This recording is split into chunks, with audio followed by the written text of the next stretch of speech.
अब हमें एनायंस का करना है, एनायंस का करना है। उससे पहले हम करेंगे ड्राई टेस्ट, है ना। उससे पहले हम क्या करेंगे, ड्राई टेस्ट। वेट टेस्ट में आता है क्या, आइडेंटिफिकेशन टेस्ट और कंफर्मेटरी टेस्ट। अभी हम पढ़ेंगे ड्राई टेस्ट।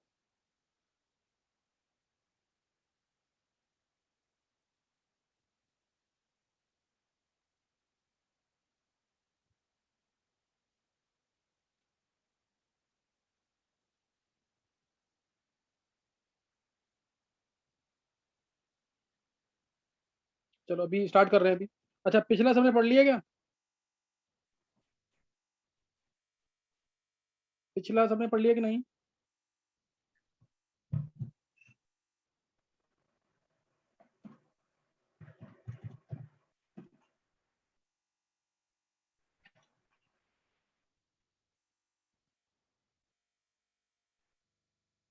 वेदांत,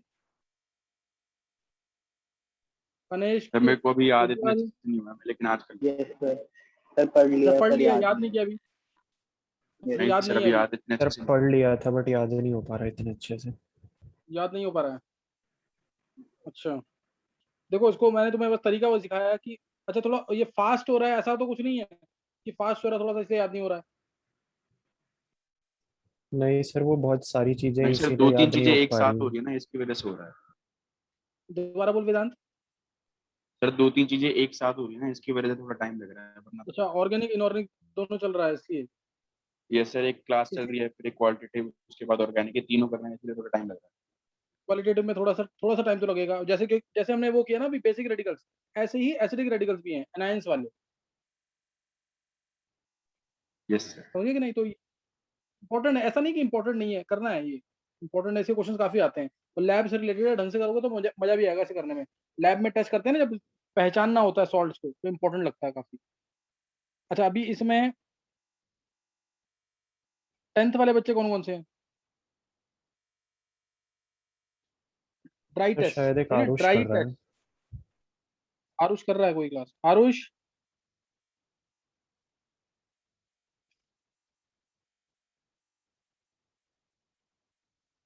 आरुष कर रहा तो करने दे। हाँ हाँ, एंट्री की है इसने।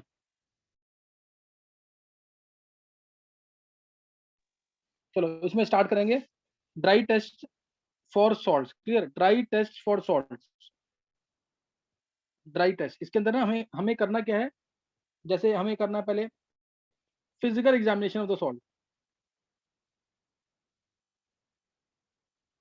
ड्राई टेस्ट मतलब क्या है कि सॉल्ट को देखते ही मतलब पहचानना एक तरह से, या छोटे से टेस्ट करके पहचानना उससे कि कौन सा सॉल्ट है वो, समझे कि नहीं? देख के भी तो पहचान सकते हैं कि कौन सा सॉल्ट है। जैसे हम कटायन के लिए अलग से टेस्ट लगा रहे हैं, एनायन के लिए अलग से टेस्ट लगा रहे हैं, तो ऑब्जर्वेशन करके भी हम देख सकते हैं कि हाँ, अंदाजा लगा सकते हैं कि इसका सॉल्ट होगा ये, अल्कली मेटल का सॉल्ट होगा, ट्रांजिशन मेटल का सॉल्ट होगा, हैवी मेटल का सॉल्ट होगा, या स्मेल से भी पता लग सकता है। तो इस तरीके से कुछ, तो physical examination of the salt है पहले। दूसरा फ्लेम टेस्ट है, जो मैं स्टडी करना है, फ्लेम टेस्ट। फ्लेम टेस्ट के बाद बोरेक्स बीट टेस्ट, इंपॉर्टेंट है काफी है, एनसीईआरटी में भी दे रखा है ये। Borax bead test P block के अंदर। माइक्रो कॉस्मिक बीट टेस्ट, इसको फॉस्फेट टेस्ट भी बोलते हैं। Micro cosmic bead test,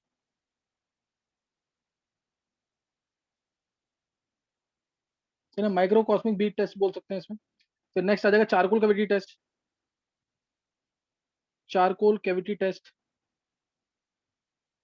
sixth, cobalt nitrate test, ये एक्सटेंशन है चारकोल कैविटी टेस्ट का, कोबाल्ट नाइट्रेट टेस्ट।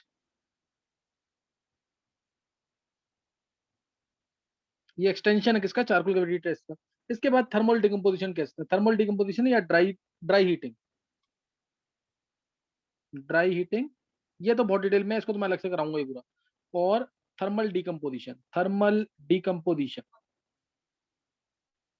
ये 7 हैं जो हमें स्टडी करने हैं आज, ये खत्म करना है आज। हाँ अर्नव कुछ पूछना है? सर माइक्रोकॉस्मिक बी टेस्ट का सेकंड नेम क्या बताया था आपने? फॉस्फेट टेस्ट कर सकते हैं, फॉस्फेट। Okay sir. देखो ये करने के बाद ना तुम जैसे आज ही ना रिवाइज करके बोलोगे मन में इसको, तो ऐसा नहीं कि याद नहीं होगा, हमें ये खत्म करना है पूरा, और इम्पोर्टेंट है इसको आज ही खत्म करना है। और तुम लोग भी मन में बोलना स्टार्ट करोगे ना तो याद हो जाएगा तुम्हें।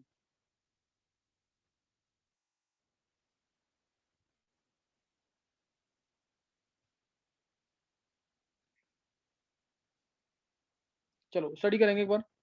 पहला first physical examination. Physical examination, तो इसमें क्या है, इसमें हम तीन चार तरीके से पता लगा सकते हैं कि सॉल्ट क्या हो सकती है। सॉल्ट क्या हो सकती है, जैसे अगर सॉल्ट, पहला पॉइंट, अगर सॉल्ट कलर्ड है तो कलर्ड किसके होते हैं, S block, P block, D block, किसके होते हैं कलर्ड, ट्रांजिशन मेटल्स। तो इसका मतलब वो ट्रांजिशन मेटल के सॉल्ट होने के चांसेस ज्यादा है। समझे कि नहीं है, समझ गए कि नहीं है, कि उसके अंदर कोई ट्रांजिशन मेटल के सॉल्ट जनरली कलर्ड होते हैं, यानी इसके अंदर कोई ट्रांजिशन मेटल आया है। पहला पॉइंट क्लियर है। दूसरा पॉइंट, अगर सॉल्ट हाइग्रोस्कोपिक है, यानी तुम्हें लग रहा है कि उसमें थोड़ा मॉइस्चर है, थोड़ा गीली है सॉल्ट, है ना, सॉल्ट क्या है, हाइग्रोस्कोपिक।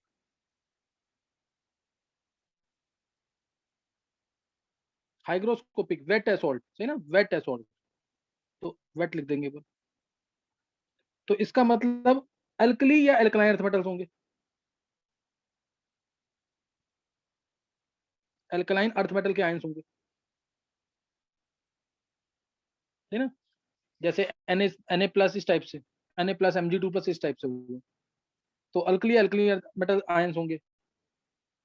थर्ड, फिर देखेंगे अगर सॉल्ट के अंदर कोई स्मेल है, अगर स्मेल कोई कैरेक्टरिस्टिक स्मेल आ रही है, स्मेल आ रही है उसके अकॉर्डिंग देखेंगे। स्मेल के अकॉर्डिंग जैसे अगर मान लो उसके अंदर विनेगर स्मेल आई, विनेगर स्मेल आई, तो हम कहेंगे इसके अंदर एसिड आयंस हो सकते हैं, मेनली एसिड आयंस ही होते हैं विनेगर स्मेल का मतलब, या ऑक्सिलेट आयंस होंगे, या फॉर्मेट आयंस कह सकते हो, मतलब लगभग लगभग इनको मान सकते हैं। और अगर अमोनियम आयंस होंगे तो बर्निंग फेदर, बर्निंग हेयर, या यूरिनरी स्मेल,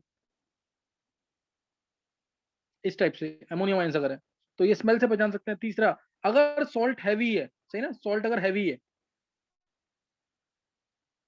तो चांसेस ज्यादा किसके होते हैं, Pb2 प्लस, Pb 208 वेट होता है इसका, ठीक नहीं, Hg जिसका 200 वेट होता है, Bi3 प्लस, इस टाइप से, है ना, 200 से ऊपर वेट होते हैं इनके, तो यानी ये वाले आयंस होंगे अगर सॉल्ट हैवी है।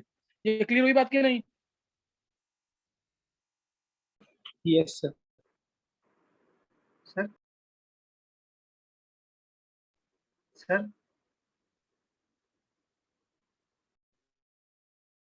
बोलो बोलो। सर बी आई का वेट कितना बताया था? वेट 200 के आसपास होगा कुछ, मेरे को एक्जैक्टली पता नहीं इसका क्या वेट है, वेट देख लेना, कोई फर्क नहीं पड़ता, 200 से ऊपर ही वेट होगा इसका भी, सही ना, nitrogen, phosphorus, arsenic, antimony, bismuth, तो इसलिए इसका वेट 200 से ऊपर ही आएगा। ठीक है सर। 227 कुछ ऐसा होता है, देख लेना एक बार। तो ये हैवी मेटल्स हैं इसलिए तो ये आ जाएगा, समझे कि नहीं। अब नेक्स्ट करेंगे फ्लेम टेस्ट, याद हो गया सबको कि नहीं, अब तुम्हें इसमें याद क्या करना है, कलर्ड, हाइग्रोस्कोपिक, स्मेल और हैवी, ये चार वर्ड याद रखने हैं। नेक्स्ट, नेक्स्ट सर करेंगे ये अब चार सेकंड ये टेस्ट। सब चीज तो हम केमिकल टेस्ट से पहचान सकते थे ना। हाँ अच्छा, तो ये सेकंड तरीका है उन्हें पहचानने का। हाँ, ये डायरेक्ट देख कर भी ना तेरे मान ले, जैसे आइडिया होता है ना कि किसी ने देखा सॉल्ट को, बोल दिया कि हाँ ये वाली सॉल्ट ये हो सकती है, समझा कि नहीं वेदांत। Yes sir. स्मेल देख करके इससे मतलब ना कोई केमिकल टेस्ट किया ना कुछ किया, अंदाजा लगा रहे हैं बस एक, सही है ना। Yes sir. चलो नेक्स्ट देखेंगे अब, याद करना साथ साथ, फ्लेम टेस्ट। ये तो बहुत इंपॉर्टेंट है, कोर्स में भी है, तुम्हारे कोर्स में सारा ही है, लेकिन ये चैप्टर एनसीईआरटी के अंदर भी है। फ्लेम टेस्ट, फ्लेम टेस्ट के अंदर क्या करेंगे, ये जनरली एस ब्लॉक एलिमेंट्स के लिए ये ध्यान रखना जरूरी, एस ब्लॉक के लिए, सही ना, ये सिर्फ एस ब्लॉक के लिए। तो इसमें हम क्या फ्लेम टेस्ट में क्या करते हैं, लैब के अंदर हम यूज करते हैं बंसन बर्नर, ये ध्यान रखना, लैब के अंदर क्या यूज करते हैं फ्लेम टेस्ट में, बंसन बर्नर यूज करते हैं, बंसन बर्नर। बंसन बर्नर क्यों यूज करते हैं, और इसमें फ्यूल क्या लेते हैं, ऑक्टेन, जैसे घरों में कौन सा यूज होता है, मीथेन। आइसोब्यूटेन यूज होता है ना घर में,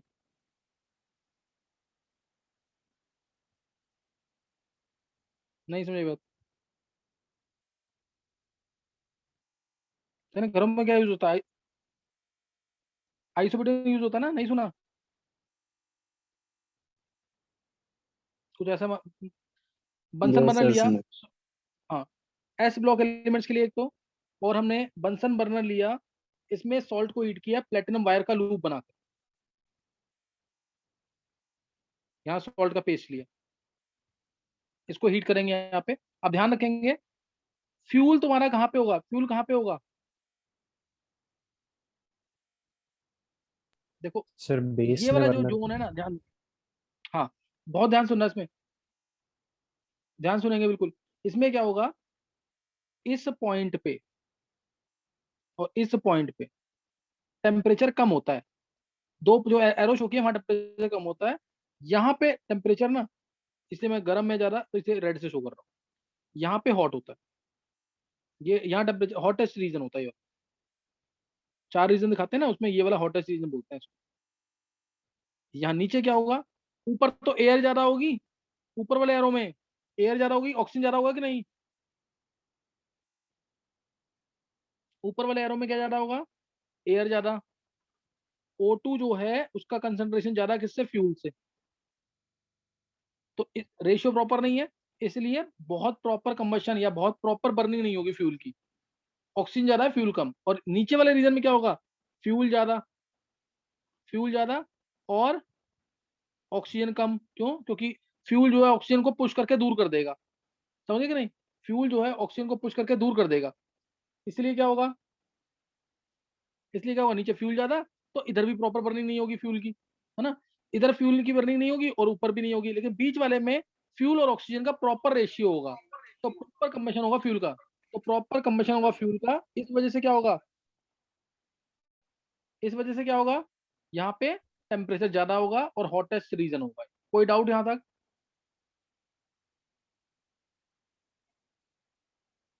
समझ आ गया कि नहीं ये?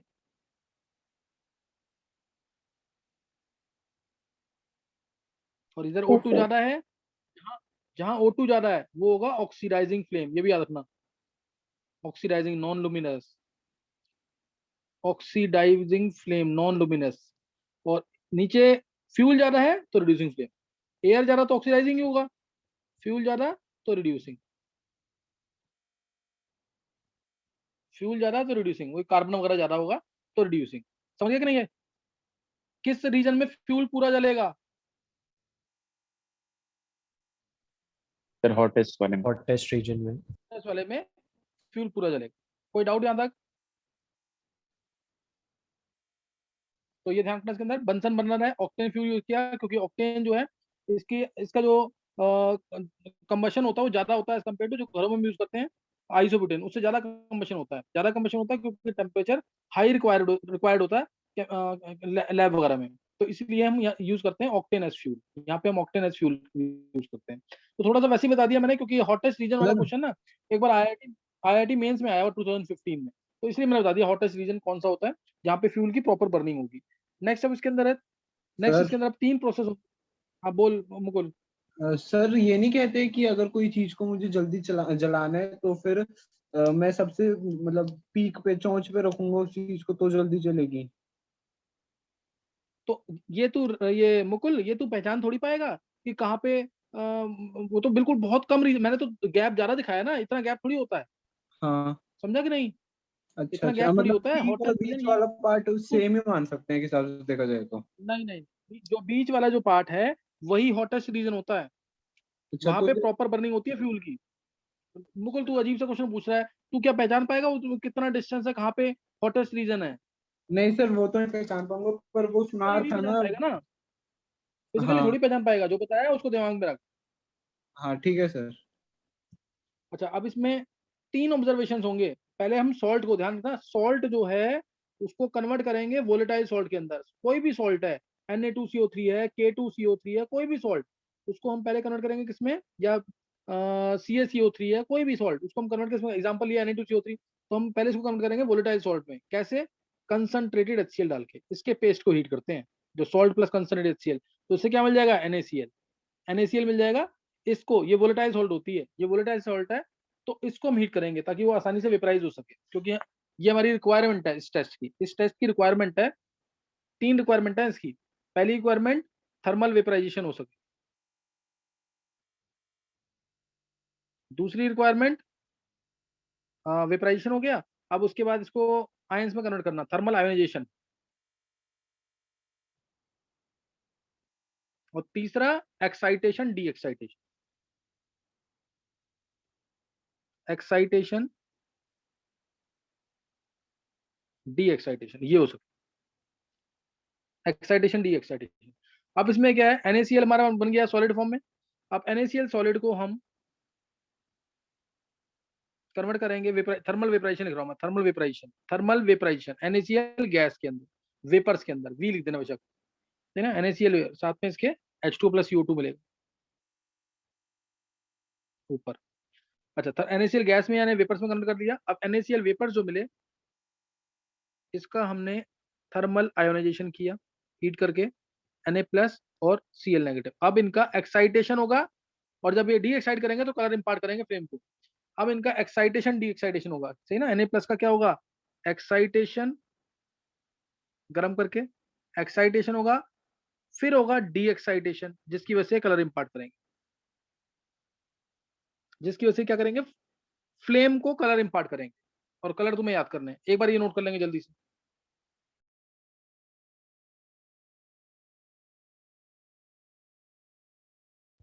सर तो ये किसी भी जो एलिमेंट है उसके कर्नल की प्रॉपर्टी होती है कलर शो करना?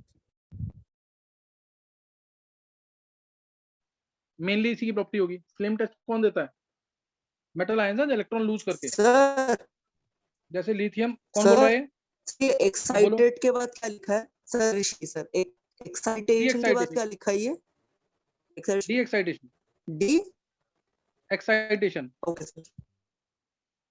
ये मैंने फ्लेम टेस्ट कौन देता है, जैसे कोई भी मेटल आयन है, फ्लेम टेस्ट कैसे देगा, जैसे ही हमने इनको हीट किया, इनके मेटल आयंस को हीट किया, इनके इलेक्ट्रॉन्स एक्साइट होंगे हायर एनर्जी लेवल पे, वहां पे लाइव कम, नीचे ग्राउंड स्टेट पे आएंगे, डी एक्साइट होंगे, तो इम्पार्ट करेंगे कलर फ्लेम को। तो ये आयनेशन एनर्जी पे भी डिपेंड करता है, सही ना। तो आयनेशन एनर्जी अगर ज्यादा होगी, जैसे बेरिलियम और मैग्नीशियम, ये कलर इम्पार्ट नहीं करते फ्लेम को। ये क्वेश्चन आता है, बहुत इंपॉर्टेंट क्वेश्चन है एस ब्लॉक का। Beryllium and magnesium do not impart colour to the flame, why? समझ गए कि नहीं? Yes sir. तो ये ध्यान रखना चाहिए। यहाँ तक नोट कर लिया सबने क्या? यस अपना कर लिया सर, नोट कर लिया था। कर लिया। चलो, अब ये हो गया यहाँ पे एक्साइटेशन डी एक्साइटेशन, याद करते रहना, साथ साथ दोबारा बोल रहा हूँ तुम्हें। अब क्या करेंगे, थर्मल एक्साइटेशन डी एक्साइटेशन हो गया। अब इसमें हम मैं तुम्हें बता रहा हूँ सीधा कलर कौन कौन से हैं। Lithium, sodium, potassium, rubidium, caesium. ये अब इनके कलर याद करना है तुम्हें, CYPVB। ये कलर 12th वाले बच्चों को तो याद होगा, याद है कि नहीं? ये सर पीरियोडिक में क्रिम्सन, बताया येलो। था। चलो यार दोबारा। PVB हाँ, PV बार बने, मतलब PVR का PV बार कर लेना। क्रिम्सन, क्रिम्सन यानी डीप रेड। येलो, सोडियम का तो स्पेशली याद करना, गोल्डन येलो। सोडियम का तो भूलना नहीं, गोल्डन येलो कलर है। गोल्डन येलो वर्ड आते ही यानी सोडियम का कंपाउंड है, जैसे NaCl। इसका पेल वायलेट, पर्पल कलर मान लो, ये वायलेट, ये ब्लू, ये कलर्स हैं। CYPVB से याद कर लेना, ये कलर्स हैं इनके। अब इसमें बेरिलियम वाले ग्रुप में beryllium, magnesium, calcium, strontium, barium, radium. Blue crimson, green crimson. हाँ, ये दोनों do not impart colour to the flame.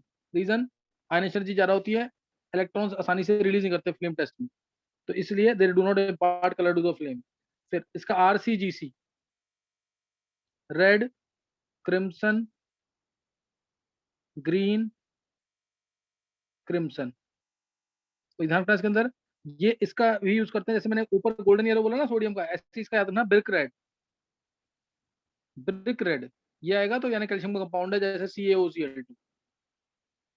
ये कलर इंपार्ट करेगा ब्रिक रेड। बेरियम के लिए भी यूज करते हैं special word, sir. Apple green. बोल ऋषि। सर सर जब बोल मैग्नीशियम रिबन को जब बर्न कर रहे हैं तो बहुत ज्यादा सर जब मैग्नीशियम रिबन को बर्न करते हैं तो डैजलिंग व्हाइट फ्लेम आती है, तो हम व्हाइट नहीं लिख सकते कलर ऑफ कंबशन? वाइट को कलर नहीं मानते, कलर नहीं मानते थे। Okay sir. समझे कि नहीं है? जैसे AgCl है ना, उसको भी व्हाइट व्हाइट प्रेसिपिटेट कहते हैं ना, कलर नहीं मानते हैं। एप्पल ग्रीन आ गया यहाँ पे, क्लियर होगी बात कि नहीं यहाँ तक? Okay sir. ये कलर्स याद हो गए हैं? कलर ऊपर क्या है, CYPVB, नीचे RCGC।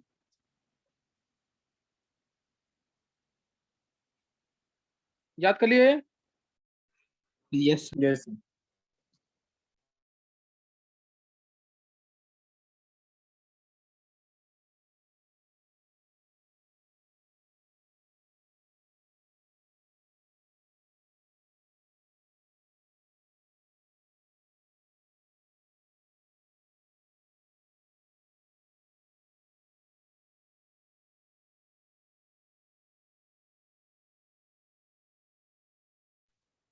हाँ नोट। अच्छा, अब ये तो मैंने बता दिया S ब्लॉक के, ये मैंने बता दिया क्या S ब्लॉक के। फिर ऐसे ही कॉपर 2+ है, ये S ब्लॉक के अलावा ये ब्लू फ्लेम देता है, ब्लू फ्लेम देगा with green centre, greenish bluish flame बोल देना, greenish bluish flame with green centre, with green centre. और Pb2+ ब्लू फ्लेम देगा। इसका क्वेश्चन आता है कि Pb2+ को यूज क्यों नहीं करते फ्लेम टेस्ट में? Pb2+ को क्यों यूज नहीं करते? क्योंकि इसके वेपर्स पॉइजनस होते हैं, वेपर्स पॉइजनस। समझ आ गया फ्लेम टेस्ट पूरा? सर ग्रीन सेंटर से आपका मतलब वो है जैसे हमारी नॉर्मल फ्लेम के अंदर ब्लू और फिर अंदर रेड हाँ और हाँ, येलो बिल्कुल कलर बिल्कुल होता है। बिल्कुल, exactly exactly. Pb2+ blue flame है, वेपर्स पॉइजनस है, इसलिए फ्लेम टेस्ट में यूज नहीं करते। कोई डाउट? No sir. ये खत्म हो गया फ्लेम टेस्ट। फ्लेम टेस्ट में देखो, पहले मैंने तुम्हें क्या बताया, physical examination of the salt. तुम बोलो ना ऐसे मन में इसको, salt coloured transition material, salt hygroscopic, wet है, गीली दिखाई दे रही है तुम्हें तो alkali alkaline earth material, smell आ रही है अमोनिया, एग्जांपल दे दी मैंने, अमोनियम है तो यूरिनरी स्मेल या बर्निंग फेदर स्मेल, या विनेगर स्मेल है तो फिर ये हो जाएगा। समझे कि नहीं? तो इस टाइप से तुम नोट करोगे तो आराम से याद होगा, ऐसा नहीं कि याद नहीं होगा। और फिर दूसरा फ्लेम टेस्ट में क्या बताया मैंने तुम्हें, फ्लेम टेस्ट में हम पहले सॉल्ट को कन्वर्ट करते हैं वोलेटाइल सॉल्ट में, कैसे? कंसंट्रेटेड एसिड डाल करके। एग्जांपल लिया Na2CO3 का, K2CO3 का, CaCO3 का, कोई भी एग्जांपल, कंसंट्रेटेड एसिड डाल दिया, NaCl वेपराइज, NaCl बन गया, इसको वेपराइज किया, थर्मल आयनाइजेशन किया, एक्साइटेशन डी एक्साइटेशन किया, कलर आ गया, कलर याद करने दो, बस ये हो गया फ्लेम टेस्ट। फिर उसमें मैंने हॉटेस्ट रीजन वाला थोड़ा सा थ्योरी बताई है, उसको देख ध्यान दे देना। तो नेक्स्ट टेस्ट है, बोलो। सर जो NaCl है वोलेटाइल वो होते हैं ना जिसके वेपर आसानी से बन जाए। हाँ हाँ, तो सर NaCl का जो मेल्टिंग पॉइंट है वो तो बहुत ज्यादा हाई होता है। हाँ मेल्टिंग पॉइंट हाई है पेपर, लेकिन इसके ना नॉर्मल जैसे डिफेक्ट्स के थ्रू वेपर्स बन गए ऐसे करके ना, Cl- बाहर निकलता है जो, अच्छा समझे कि ठीक नहीं? है सर। सॉलिड शेड यस होता सर। है, हाँ। तो ऐसे सोच लेंगे। नेक्स्ट नोट करना है, borax bead test, most important, बहुत इंपॉर्टेंट टेस्ट है, क्वेश्चन इसका आ ही जाता है कहीं ना कहीं। Borax bead test, borax bead test. Borax क्या है? Na2B4O7, फॉर्मूला भी पूछ लेते हैं, इतना इंपॉर्टेंट है ये, .10H2। और एग्जैक्ट फॉर्मूला क्या है इसका? Na2B4O5 OH whole 4 .8H2। ये भी इसका फॉर्मूला है, ये भी इसका फॉर्मूला है। बताऊंगा कैसे कि दोनों फॉर्मूले कैसे हैं। Na2B4O7.10H2 ये इसका फॉर्मूला है। इसकी प्रिपरेशन होती है कोलेमेनाइट ओर से,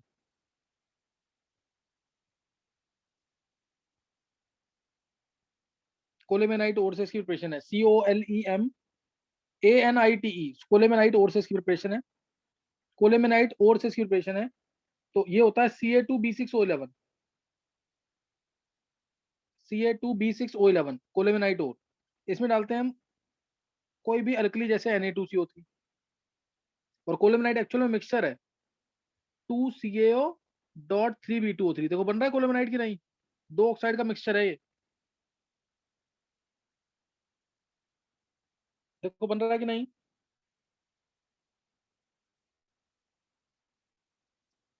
यस सर। हाँ 2CaO.3, कभी भूल जाओ तो इससे याद कर लेना, दो ऑक्साइड का मिक्सचर है, एक कैल्शियम और बोरोन याद आते ही तुम बना लोगे आराम से। कैल्शियम में CaO, बोरोन में B2O3, बोरिक एनहाइड्राइड। B2O3 क्या होता है? Boric anhydride. तो इन दोनों का मिक्सचर है कोलेमेनाइट ओर, Ca2B6O11। और इसमें चार्ज क्या आएगा? B6O11 4 माइनस, यही आएगा ना चार्ज, B6O11 4 माइनस। और इसमें आयंस कौन से होंगे ध्यान देना, इसमें आयंस कौन से होंगे? B6O11 4 माइनस है ना, अगर आयंस कौन से बनते हैं कोई पूछता तो B2O3 जरूर होगा, और एक BO2 नेगेटिव आयंस। एक बार चेक करने से बन रहा है कि नहीं? और BO2 नेगेटिव कितने होंगे? BO2 नेगेटिव कितने होंगे? 4 होंगे, क्योंकि 4 नेगेटिव चार्ज है ना। देखो इन दोनों का मिक्सचर है, बन रहा है कि नहीं? ये B2O3 प्लस 4 BO2 नेगेटिव।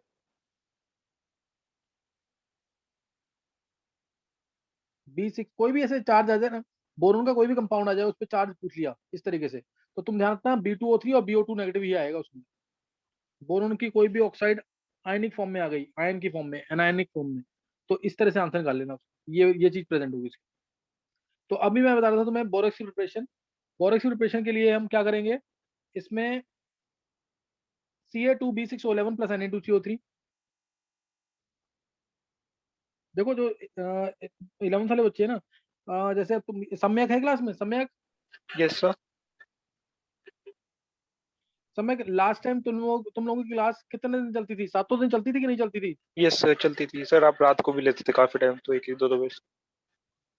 बिल्कुल। तो ये ना, ये इसलिए बोला है क्योंकि जो 11th वाले बच्चे भी पढ़ रहे हैं उनकी भी लगभग 6 to 7 डेज चल रही है क्लास की नहीं? Yes sir. देखो इस साल अगर मेहनत कर ली ना तो नेक्स्ट ईयर थोड़ा कम हो जाएगी क्लासेस। ये तो इनकी रिवीजन हो रही है ना 12th वाले बच्चों की भी, ये एडवांटेज मिल रहा है कि रिवीजन हो रही है। तो इसलिए तुम लोग ना ढंग से इस साल कर लोगे ना तो नेक्स्ट ईयर सही है, थोड़ा इजी हो जाएगा काम। नेक्स्ट ईयर थोड़ा सा इजी हो जाएगा काम, ये इसलिए इस साल कर लो तुम लोग। Ca2B6O11 प्लस Na2CO3 ये डाला तो इससे प्रिपरेशन होती है Na2B4O7। Na2B4O7 इसकी प्रिपरेशन हो जाती है। साथ में मिलता है एक NaBO2। NaBO2 सोडियम मेटाबोरेट, नाम याद रख लेना, सोडियम मेटाबोरेट। मेटाबोरेट आया ना, ये BO2 नेगेटिव क्या है? मेटाबोरेट। और BO3 नेगेटिव क्या होगा? Borate ion. मेटाबोरेट और बोरेट आयन। कोई डाउट?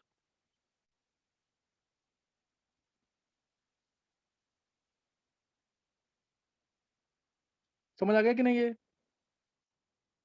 मेटाबोरेट आयन और बोरेट आयन। बोरेट आयन है बोरिक एसिड का है, H3BO3 का आयन जो है बोरेट आयन। एक एसिड का, एक अगर एसिड है तो आयन का नाम हमेशा 8 होगा। अस एसिड है तो आयन का नाम हमेशा 8 होगा, जैसे सल्फेट सल्फाइड। चलो ये देखें, ध्यान देंगे इधर। Na2B4O7 प्लस NaBO2 आ गया, साथ में एक प्रेसिपिटेट CaCO3 का वाइट। वाइट एक्चुअल में ये टर्बिडिटी होती है, एक्चुअल में ये टर्बिडिटी होती है। प्रेसिपिटेट और टर्बिडिटी में डिफरेंस होता है। प्रेसिपिटेट जाकर नीचे बैठ जाता है, हैवी होता है। टर्बिडिटी जो होती है वो तैरती है, टर्बिडिटी जो होती है वो तैरती है, इसलिए। या क्लाउडीनेस भी कहते हैं, है ना, क्लाउडीनेस को भी टर्बिडिटी कहते हैं। तो Na2B4O7 बोरेक्स मिल गया, plus NaBO2 plus CaCO3, plus NaBO2 plus CaCO3। अब ध्यान देंगे NaBO2 में भी अगर मैं CO2 डाल दूंगा, एसिड डाल दूंगा इसमें, तो भी इसमें ये मिल जाएगा। तो भी क्या मिल जाएगा? Na2B4O7। तब भी क्या मिल जाएगा? Na2B4O7। तो ये ध्यान रखना, इसके अंदर प्रिपरेशन हो गई इसकी। H3BO3 है, H3BO3 में भी Na2CO3 डाल देंगे। कोई भी प्रिपरेशन आ सकती है, ऐसा नहीं कि एक ही आएगी। हाँ, कोलेमेनाइट और से इंपॉर्टेंट है।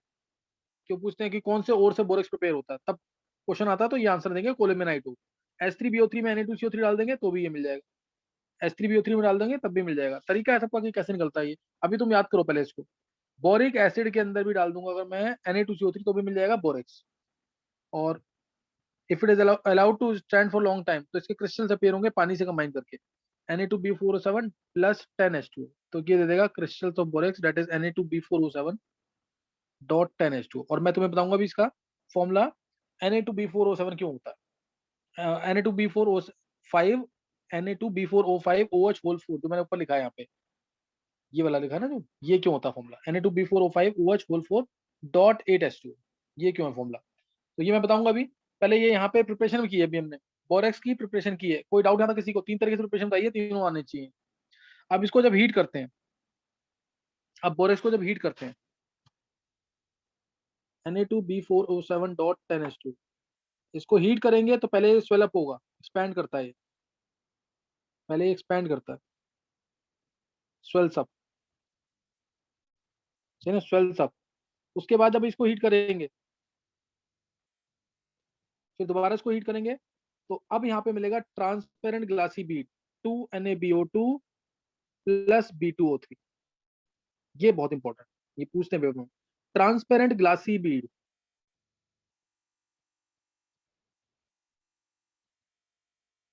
ये मिल जाएगा ट्रांसपेरेंट ग्लासी बीड। समझ गए कि नहीं? ये ट्रांसपेरेंट ग्लासी बीड मिल जाएगा। ये कैसे मिलता है ये मैं भी बताता हूँ तुम्हें दोबारा कि किस तरह से कब मिलेगा। ट्रांसपेरेंट ग्लासी बीड मिलेगा, यही टेस्ट करेगा, तो ना यही टेस्ट करेगा। ये मैं तुम्हें बताऊंगा कि किस तरह से टेस्ट करेगा ये। चलो नेक्स्ट में दोबारा ज्वाइन कर लेंगे एक बार।